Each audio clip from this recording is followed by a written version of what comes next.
नमस्कार। प्रादेशिक समाचार के साथ मैं मुग्धा तिवारी। पहले मुख्य समाचार। प्रधानमंत्री नरेंद्र मोदी ने कहा, सरकार करोड़ों असंगठित श्रमिकों के जीवन को सुगम बनाने के लिए लगातार काम कर रही है। राज्य के प्रत्येक प्रखंड में स्वास्थ्य संबंधित सेवाओं को जनता तक पहुंचाने के लिए 18 से 22 अप्रैल तक लगाया जाएगा स्वास्थ्य मेला। आज पूरे विश्व भर में ईस्टर मनाया जा रहा है। राष्ट्रपति और उपराष्ट्रपति ने ईस्टर पर देशवासियों को बधाई दी है। और रांची में नवीं भारतीय ओपन तेज चालन प्रतियोगिता के 20 किलोमीटर प्रतिस्पर्धा में ओलंपिक पदक विजेता संदीप कुमार ने पुरुष वर्ग का और रवीना ने महिला वर्ग का जीता खिताब। और अब समाचार विस्तार से। प्रधानमंत्री नरेंद्र मोदी ने कहा कि किसी भी देश के विकास में असंगठित श्रमिकों की प्रतिभागिता अत्यंत महत्वपूर्ण है। श्री मोदी ने कहा कि सरकार करोड़ों असंगठित श्रमिकों के जीवन को आसान बनाने की दिशा में निरंतर कार्य कर रही है। उन्होंने कहा कि अनेक योजनाओं ने उनके लिए सामाजिक सुरक्षा सुनिश्चित की है और कोविड महामारी के दौरान उनकी मदद के लिए कई कदम उठाए हैं। सरकार 29 श्रम कानूनों को सरल करके 4 श्रम नियम लेकर आई है। 27 करोड़ असंगठित श्रमिकों को राष्ट्रीय डेटाबेस ई श्रम पोर्टल में पंजीकरण से नई पहचान मिली है। इसके अलावा 38 करोड़ असंगठित कामगार सामाजिक सुरक्षा निधि से लाभान्वित हुए हैं। भारत ने कोविड से हुई मौतों की गणना के लिए विश्व स्वास्थ्य संगठन के तौर तरीकों पर आपत्ति प्रकट की है। एक अमरीकी अखबार में प्रकाशित लेख पर स्वास्थ्य मंत्रालय ने कहा है कि कोविड से हुई मौतों को सार्वजनिक करने के मामले में भारत विश्व स्वास्थ्य संगठन के साथ लगातार तकनीकी सहयोग कर रहा है। अमरीकी अखबार में प्रकाशित आलेख में कहा गया था कि भारत कोविड से हुई मौत के आंकड़ों को सार्वजनिक करने के लिए विश्व स्वास्थ्य संगठन के प्रयासों में बाधक बन रहा है। मंत्रालय ने कहा है कि सरकार ने आंकड़े जुटाने के लिए 2 मानदंड अपनाए जाने पर आपत्ति प्रकट करते हुए विश्व स्वास्थ्य संगठन को 6 पत्र लिखे हैं। भारत ने गैर आधिकारिक तरीकों से जुटाए गए आंकड़ों के उपयोग पर भी सवाल खड़े किए हैं। भारत ने कहा कि ट्यूनीशिया जैसे कम आबादी वाले देश और भारत जैसे विशाल आबादी वाले देश के लिए आंकड़े जुटाने के मानदंड एक समान नहीं रखे जा सकते। राष्ट्रीय कोविड टीकाकरण अभियान के अंतर्गत अब तक 186 करोड़ 49 लाख से अधिक कोविड रोधी टीके लगाए जा चुके हैं। केंद्रीय स्वास्थ्य और परिवार कल्याण मंत्रालय ने कहा कि कल 11 लाख से अधिक लोगों को वैक्सीन की डोज दी गई। मंत्रालय ने कहा कि अब तक 12 से 14 वर्ष आयु वर्ग में 2 करोड़ 42 लाख से अधिक वैक्सीन की डोज दी जा चुकी है। स्वास्थ्य देखभाल कर्मियों, अग्रिम पंक्ति के कार्यकर्ताओं और 60 वर्ष से अधिक उम्र के लोगों को 2 करोड़ 52 लाख से अधिक एहतियाती डोज दी गई हैं। स्वास्थ्य मंत्री मनसुख मांडविया ने कल 1 लाख स्वास्थ्य आरोग्य केंद्रों पर टेली परामर्श सुविधा ई संजीवनी की शुरुआत की।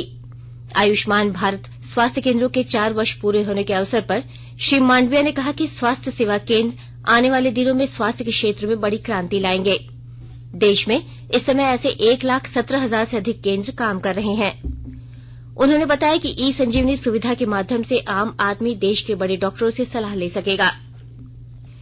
विज्ञान और प्रौद्योगिकी मंत्री डॉक्टर जितेंद्र सिंह ने कहा है कि देश में प्रत्येक सेक्टर विज्ञान और प्रौद्योगिकी पर निर्भर हो गया है, लेकिन सेक्टर विशेष की समस्याओं के लिए समुचित प्रौद्योगिकी अनुप्रयोग की जानकारी जरूरी है। एक समाचार एजेंसी से भेंटवार्ता में कल डॉक्टर जितेंद्र सिंह ने कहा कि केंद्र सरकार के विभिन्न मंत्रालय और विभाग समस्या विशेष के लिए वैज्ञानिक अनुप्रयोग और समाधान बहुत ही कम लागत पर प्राप्त कर सकते हैं। उन्होंने कहा कि प्रधानमंत्री नरेंद्र मोदी ने आम लोगों के जीवन में आसानी लाने के लिए हमेशा एकीकृत प्रयासों पर बल दिया है। विज्ञान और प्रौद्योगिकी मंत्री ने कहा कि ड्रोन प्रौद्योगिकी अब कृषि क्षेत्र में सिंचाई, कीटनाशकों के छिड़काव और उर्वरक डालने के लिए प्रयोग की जा रही है, जिससे किसानों की लागत में बचत हो रही है। इसी प्रकार अंतरिक्ष प्रौद्योगिकी का उपयोग टेलीमेडिसिन, कृषि में सूखाग्रस्त क्षेत्रों के मापन और रेलवे में दुर्घटना की रोकथाम के लिए मानव रहित क्रॉसिंग में बढ़ता जा रहा है। अमृत महोत्सव के तहत आकाशवाणी के साप्ताहिक क्विज में आइए आप भी शामिल हो। आजादी के 75 वर्षों का पर्व अमृत महोत्सव प्रत्येक बुधवार शाम 7 बजे प्रसारित होने वाले प्रादेशिक समाचार के दौरान पूछे गए प्रश्न का सही उत्तर देने वाले एक प्रतिभागी इनाम का हकदार होगा। इसके लिए सुनते रहें आकाशवाणी रांची का प्रसारण।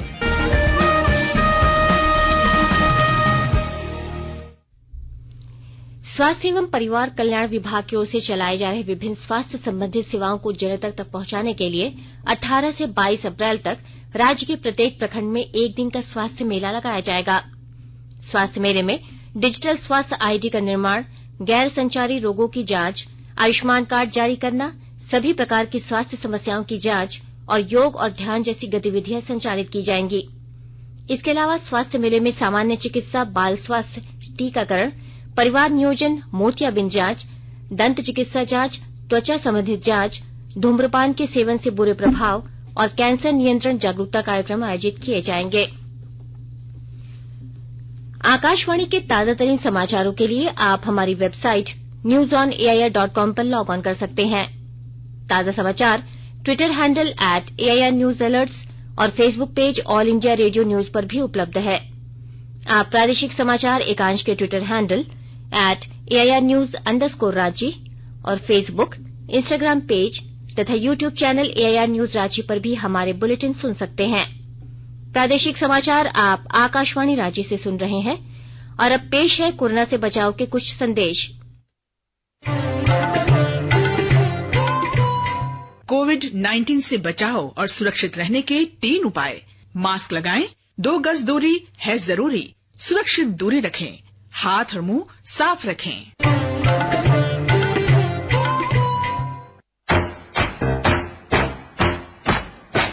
चलो मिलकर एक शुरुआत करें, चलो एक फैसला आज करें, मास्क नहीं तो टोकेंगे, कोरोना को रोकेंगे, चलो एक वादा करते हैं, चलो एक वादा करते हैं, मास्क नहीं तो टोकेंगे, कोरोना को रोकेंगे।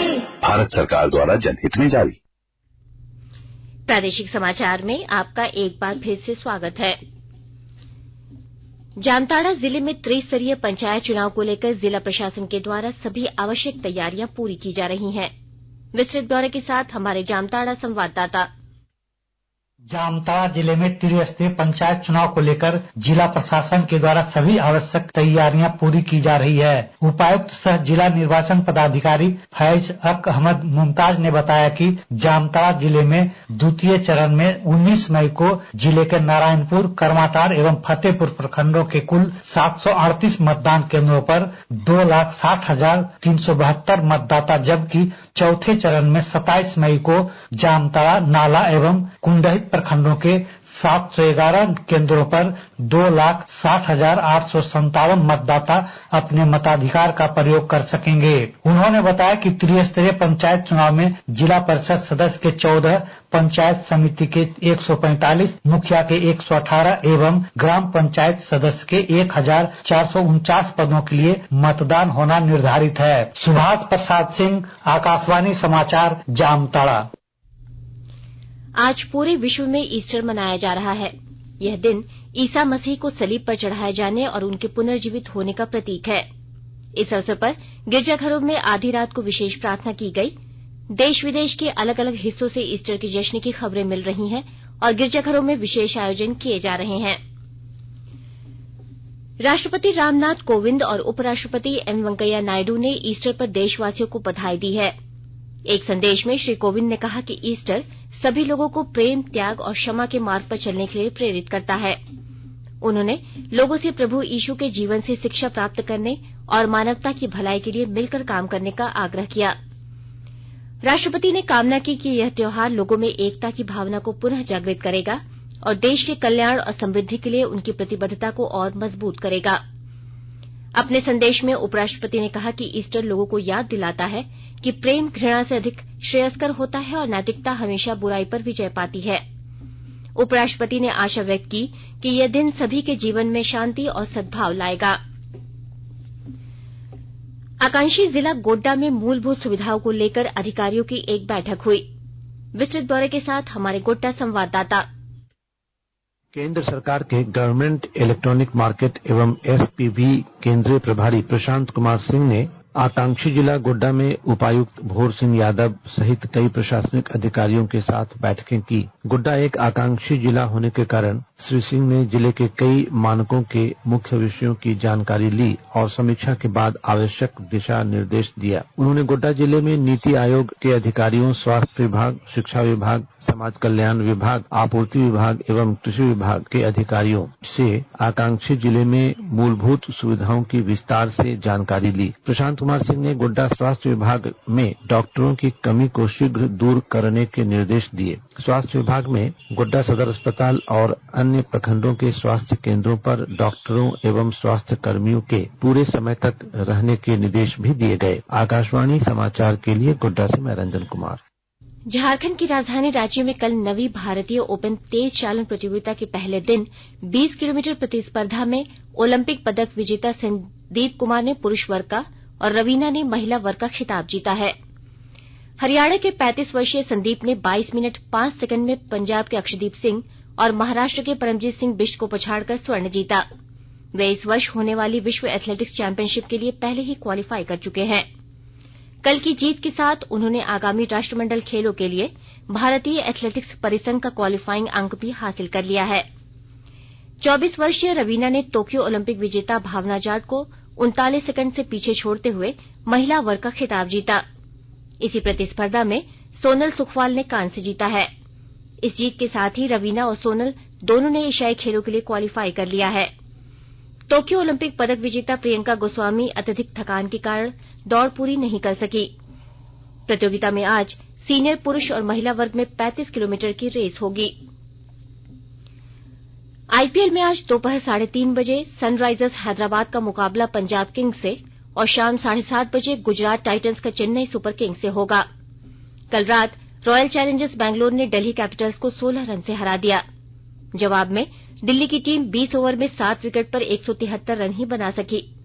कल एक अन्य मैच में लखनऊ सुपर जायंट्स ने मुंबई इंडियंस को 18 रन से हरा दिया। राज्य के कई जिले इन दिनों लू की चपेट में हैं। भीषण गर्मी की वजह से अस्पतालों में मरीजों की संख्या में वृद्धि आई है। मौसम विभाग ने पूर्वानुमान जारी कर बताया है कि अगले 5 दिनों तक राज्य के संथाल और कोल्हान वाले इलाकों में कहीं कहीं आकाश में बादल छाए रह सकते हैं। वहीं इन इलाकों में हल्की बारिश भी हो सकती है। मौसम विभाग के अनुसार बोकारो और चाईबासा में रात में भी गर्म हवाएं चल रही हैं। और अब अखबारों की सुर्खियां। राज्य से प्रकाशित होने वाले अखबारों ने पूर्व मंत्री योगेंद्र साव और पूर्व विधायक निर्मला देवी को 6 माह की मिली सजा और रांची में वार्ड 17 के पार्षद के पति की गोली मारकर हत्या की खबर को पहले पन्ने पर प्रमुखता से प्रकाशित किया है। प्रभात खबर लिखता है वार्ड 17 के पार्षद के पति को हिंदपीढ़ी में अपराधियों ने 4 गोली मारी, मौत। आपसी रंजिश या जमीन कारोबार के विवाद में हत्या की आशंका। दैनिक भास्कर की सुर्खी है कफन सत्याग्रह मामले में योगेंद्र साव और उनकी पत्नी को 6 माह की सजा। बड़कागांव में वर्ष 2016 में आंदोलन के दौरान हुई थी हिंसा। दैनिक हिंदुस्तान लिखता है झारखंड के 23 जिलों में अभी कोरोना के एक भी केस नहीं, राज्य छोड़ पूरा सूबा हुआ कोरोना मुक्त। दैनिक जागरण ने लिखा है भारत निर्वाचन आयोग के पास पहुंचा खदान लीज आवंटन का मामला। आयोग ने मुख्य सचिव को भेजा संबंधित दस्तावेज, कहा करे प्रमाणीकरण। रांची एक्सप्रेस की सुर्खी है पूर्व मंत्री योगेंद्र साव और पूर्व विधायक निर्मला देवी को 6 माह की सजा। अंग्रेजी अखबार द टाइम्स ऑफ इंडिया ने लिखा है बिहार में हुए उपचुनाव में आरजेडी ने बीजेपी के उम्मीदवार को हराया। और हिंदुस्तान टाइम्स की सुर्खी है बंगाल में हुए उपचुनाव में टीएमसी की बड़ी जीत, बिहार में आरजेडी ने भी की जीत हासिल। अंत में मुख्य समाचार एक बार फिर। प्रधानमंत्री नरेंद्र मोदी ने कहा सरकार करोड़ों असंगठित श्रमिकों के जीवन को सुगम बनाने के लिए लगातार काम कर रही है। राज्य के प्रत्येक प्रखंड में स्वास्थ्य संबंधित सेवाओं को जनता तक पहुंचाने के लिए 18 से 22 अप्रैल तक लगाया जाएगा स्वास्थ्य मेला। आज पूरे विश्व भर में ईस्टर मनाया जा रहा है। राष्ट्रपति और उपराष्ट्रपति ने ईस्टर पर देशवासियों को बधाई दी है। और राज्य में 9वीं भारतीय ओपन तेज चालन प्रतियोगिता के 20 किलोमीटर प्रतिस्पर्धा में ओलंपिक पदक विजेता संदीप कुमार ने पुरुष वर्ग का और रवीना ने महिला वर्ग का जीता खिताब। इसके साथ ही आकाशवाणी रांची से प्रादेशिक समाचार का ये बुलेटिन समाप्त हुआ। नमस्कार।